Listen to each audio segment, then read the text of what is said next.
alle sammen, og velkommen til episode 2 af Tycoonen. Yeah.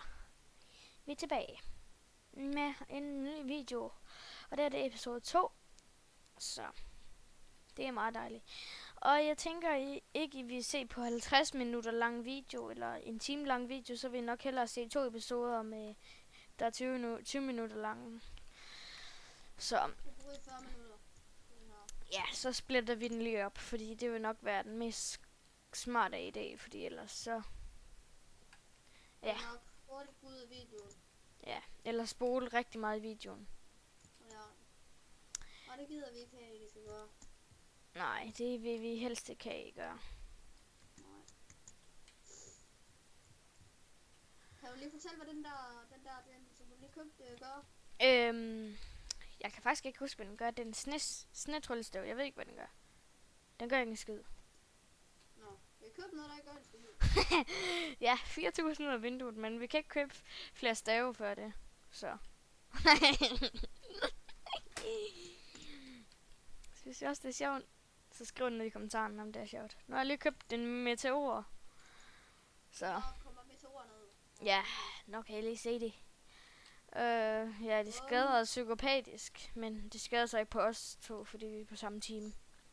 Ja. Så kan vi ikke skade hinanden. Jeg kan faktisk for eksempel give et eksempel. Prøv lige at stå stille til mig. Nu tager jeg min stav frem og skyder på dem. Han mister ikke noget liv. Så. Ja. Yeah. Men ja. Jeg vil bare sige, om I kan lide Minecraft-videoerne, jeg laver, og om I kan lide Roblox-videoerne, jeg laver.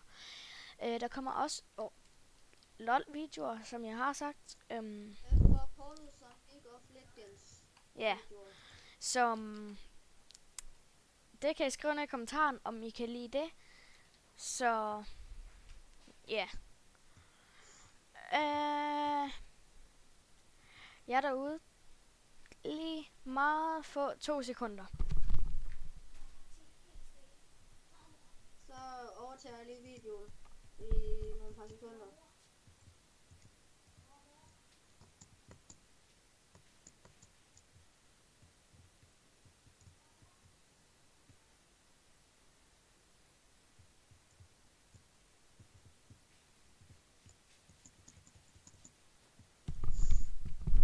Så er jeg tilbage igen.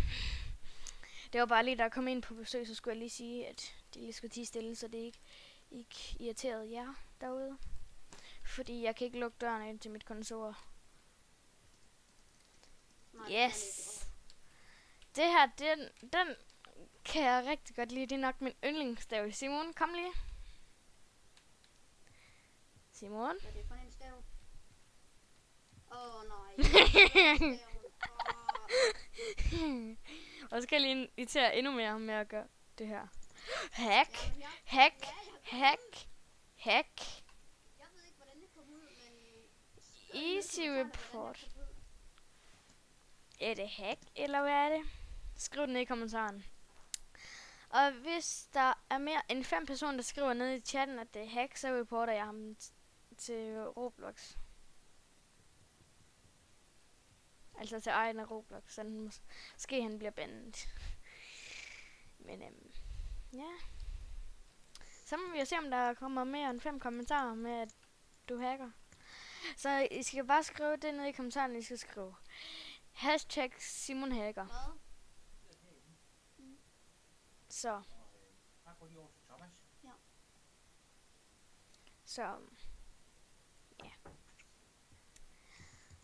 Det var bare lige Simons far, der skulle sige noget til Simon. Næste morgen.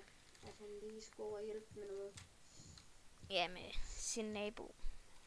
Ja. Men jeg skriver ned i kommentaren, om det er en anden server, vi skal spille, som jeg har sagt sikkert flere gange.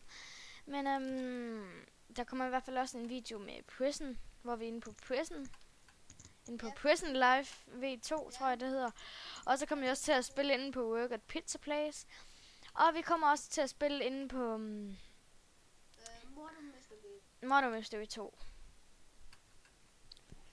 Så ja, og vi vil heller ikke sige, hvis vi bliver morder eller sheriff. Eller vi vil gerne sige, om vi er sheriff, men vi vil ikke sige, om vi er morder. Fordi ellers er det ikke sjovt i videoen. Ja. Ja. Det kan godt være, at den her video er lidt kedelig. Men det er der ikke så meget at gøre ved. Nu går jeg lige over og se, om jeg kan nakke nogen. Rasmus, han er stadigvæk den legend gamer sammen med ham. Kan jeg lige gå hen til dem og sige hej. Legend gamer kan sikkert ikke forstå, hvorfor at Rasmus han timer. Så. Sådan. Oliver, vi har lige fået tag. Okay. Jeg har købt alt det, som jeg kan købe. Nej, der. Rasmus, stop det der. Rasmus. Kom og hjælp mig her. Jeg døde. Simon, lad være. Ellers kommer vi op med at slås med ham igen. Det gider jeg ikke. Gør du? Nej. Så er det måske en god idé, at vi stoppede. Har vi fået næste etage? Ja, vi har fået næste etage. Så kan jeg gå op og købe de ting, man kan købe deroppe. Lige om 2 sekunder. Jeg skal lige have alle stavene igen. Jeg starter bare lige for en ende igen. Bum, bum, bum, bum. Og bum. Så er alle stavene. Det kan Simon også tage, hvis han vil. Men Nej, det vil jeg. please ikke gør det på mig, hvis du tager dem. Fordi det irriterer på folkene derude. Bum. Så kan jeg købe mange ting nu. Og herhen er det så brooms lige med koste. Så ja. Simon? Hvad? Herhen er der wall 5 og wall 6 og wall 7 og wall 8 og roof. Og roof det er lige med tag, og wallsene det er lige med hegn eller mur, så de kan komme ind.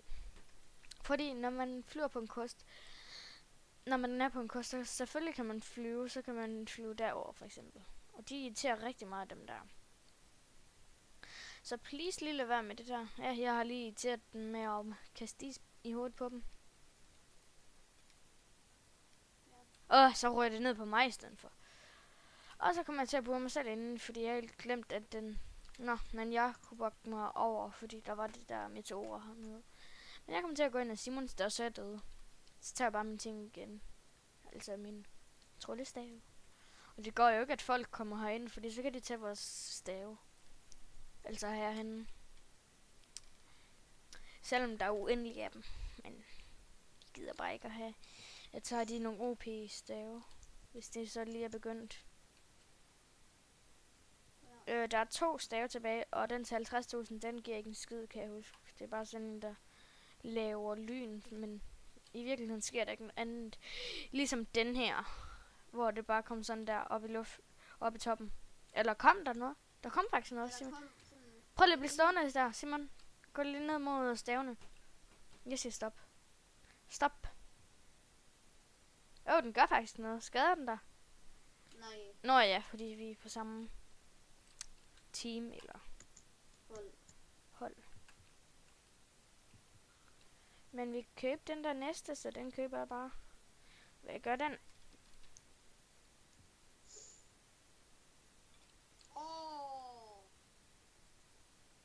Hvad er der? Den laver koste, eller laver dem der, så man kan få dem ned i hovedet. Sådan hvis de bare lige går en lille bitte tur, og så... Så får de hvad i hovedet? En... Åh! i hovedet. Den så jeg ikke lige. Så det gør den stav. Nu begynder vi at tjene hurtige penge, faktisk. Vi kan også spille en mere overpower tycoon, hvor vi får meget hurtigere penge, hvor vi kommer op på 2 millioner. Og så kan vi købe motorcykler og sådan noget, hvor vi kører rundt. Det vil måske være lidt mere underholdende for jer derude. Den hedder Pizza Tycoon. Der kan I skrive i kommentarerne, om vi skal prøve den. Det er en lidt sjovere version af... Ja, men vi har bare valgt den her til som start. Okay, vi skal købe en helt normal stav nu. Fordi nu har jeg råd, når jeg tager det her. Ja, bare bliv ved. Eller jeg kan også lige hurtigt spam-klikke. Og så tager lige min cash, og så går jeg op og køber Og det var sygt, den til 5.000. hvor langt den er nået. Ja, jeg ser lige hurtigt. Okay, vi har allerede filmet i 10 minutter. 10 minutter på allerede episode 2. Det er rimelig vildt. Så køber jeg staven, eller trylle. Eller ikke tryllestaven. Ja, jeg flyver! Ja, jeg flyver! Men jeg har bare ikke fået den op i luften, og det ser lidt forkert ud.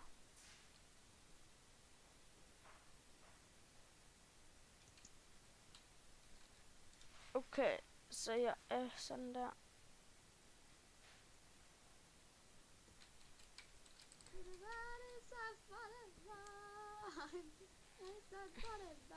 Flyver du? Ja, jeg flyver. Ja. Jeg kunne ikke komme op, jeg prøver lige. Hvordan controller du den? Fra ABS. W, S der flyver du opad, og W der flyver du nedad, og A der flyver du til venstre, og D der flyver du til højre. Okay, så er det bare det normale. Det er standarde. Og du kommer af din bue med det, du trykker på 2. Ja. Det ved jeg godt. Jeg skal. Simon, så kan du flyve op på andre baser og nakke dem.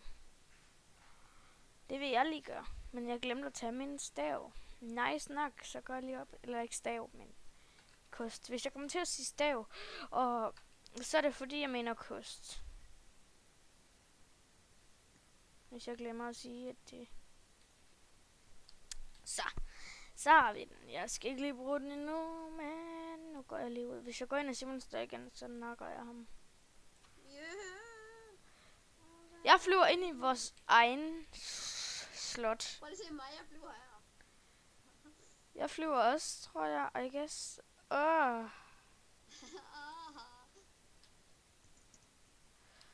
Okay, det er det rimelig vildt. Nå, det er det, du flyver op af, og på W, du flyver nedad.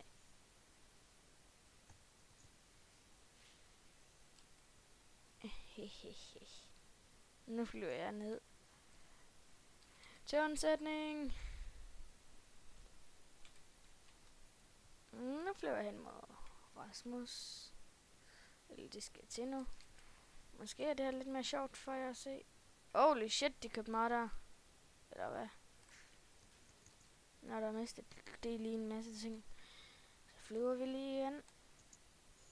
Tag vennerne med. Og spil det her. Spil.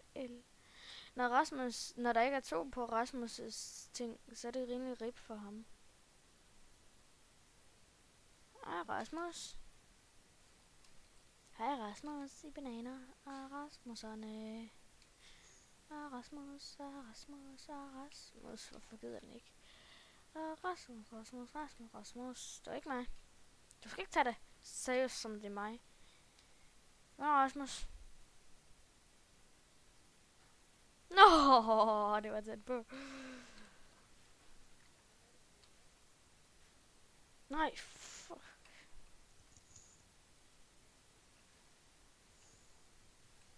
Jeg ved, at han griner af det der. Så det skal du ikke tage dig, Rasmus. Oh my god, Rasmus. Dræbte Rasmus mig lige der? Det tror jeg. Jeg har faktisk mange penge. Så kan jeg købe flere ting. Eller flere tryllestave. Ikke tryllestave, koste. Dem kan jeg lige købe nogle flere af. Men jeg gider ikke at købe lightning staff, for den gør ikke en skid. Ikke skid. Magic dropper. Den kan vi ikke engang starte endnu. Nej, jeg gider ikke lige dem endnu. Hvis jeg køber dem her, så det begynder heroppe også, så vi tjener endnu hurtigere penge. Ikke også, Simon? Ja. Jamen, er rigtigt. Bare lave nogle flere penge, ikke? Ja.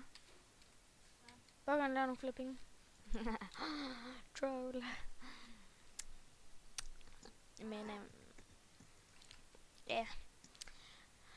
Måske, jeg ved ikke, måske laver jeg lige nu har jeg lavet episode 1 og 2 lige efter hinanden, men jeg har bare ikke lagt dem ud på samme tid.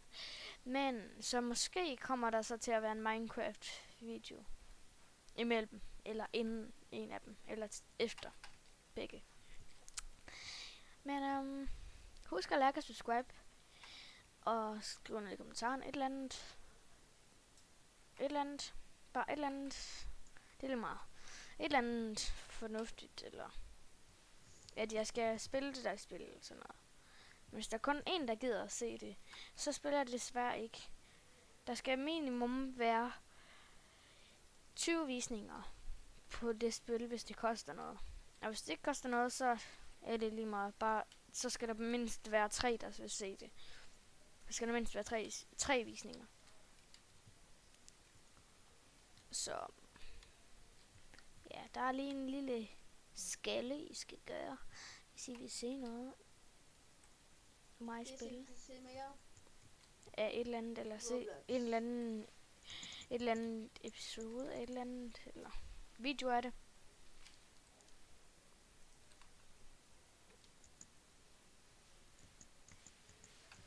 Og ja, hvis I vil donere, eller et eller andet donere, eller et eller andet, så er I nødt til at kontakte mig til MobilePay. Det er det eneste lige sådan. Men I kan også betale for et eller andet video, hvis I skal være sammen med mig sådan. Altså sådan spille sammen over Skype sammen, hvor vi spiller sådan en hel dag eller sådan noget. Så lad os sige en dag sammen med mig, hvor vi skyper hele dagen. Den vil nok koste omkring 50-40 kroner. Så det er heller ikke så dyrt. Men ja. Så skal I bare skrive. Så spørger I, om I vil donere, eller I vil købe en dag med mig. En dag over Skype. I kan ikke købe sådan en dag, hvor vi er sammen og spiller. Det kan jeg desværre ikke.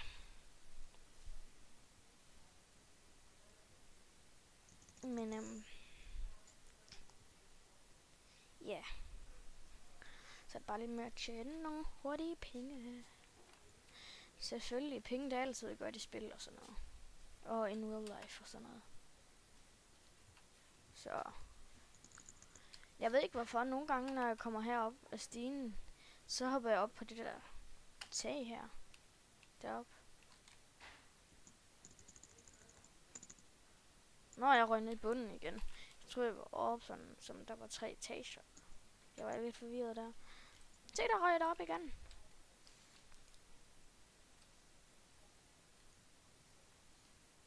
Og 20.000 år.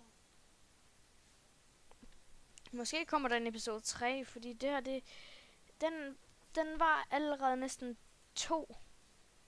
Den var næsten allerede 20 minutter igen. Så det er ikke så godt, fordi nu er den på 18 og 20 sekunder, så det er ikke særlig godt. Eller måske. Det kommer an på, hvor længe I vil have dem. Så ja.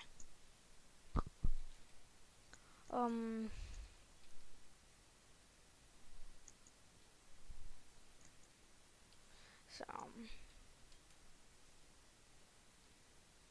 ja. Jeg tænker, at jeg laver sådan en episode 3, og så kan jeg udgive den, hvis I vil se det. Men ja.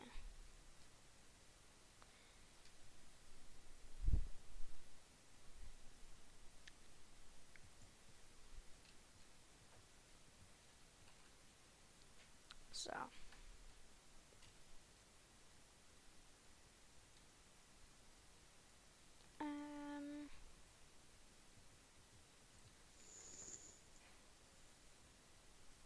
så jeg lige købt den til 15.000. Så vi lige kan tjene nogle hurtigere penge. Går jeg lige udenfor og se om vi kan nakke nogen. Jeg har næsten fundet controlsene på den. Ikke helt. Næsten. Jeg skal lige styre mig lidt med den her. Ja. Så der er det blå base. Så Lennart. Ja. Bare lige så jeg ved det, vi er gul. Og der er Og blå, Rasmus han er på og blå. rød og grøn og gul. Og vi er gul. Mig og Oliver. Og hvad nu det hedder blå, det er hvad nu det hedder, det team Rasmus er på. Shit, den der snestav. Ikke isstaven, men snestaven. Den der jeg peger imod nu. Den skadede mig ned på rød liv. Sådan jeg havde rød i. Oppe i højre side kan du se, hvor meget liv jeg har. Og når der slet ikke står noget med liv deroppe, så er det fordi jeg har fuld liv. Som jeg har lige nu. Hvis jeg bliver skadet en gang, så er der grønt. Og hvis jeg er skadet meget, så, eller lidt sådan halvvejs, så er der gul liv. Og hvis jeg er ved at dø, så er det rød. Så. Ja, hvor langt har vi overhovedet optaget? Undskyld, hvis jeg gør det her lidt for meget. Okay, 21 minutter. Det er lige så langt som sidst.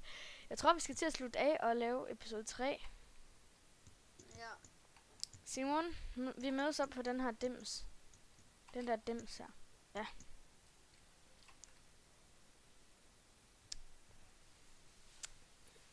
Så der er ikke så meget andet end at sige. Vi ses alle sammen. Det Så. er episode 3, som der kommer lige om lidt. Ja, måske. Det kommer an. Jeg laver i hvert fald en video lige om lidt, men så kan det godt være, at den bliver udgivet sådan senere, fordi jeg ikke vil udgive den før. Så vi ses i episode 3. Hej hej! Hej. Og husk endelig at skrive ned i kommentaren, om der skal være mere. Hvis der kommer det, minimum en kommentar mere, at der skal komme mere, så udgiver jeg selvfølgelig episode 3. Jeg laver episode 3. Men måske udgiver jeg den. Så, vi ses. Hej hej!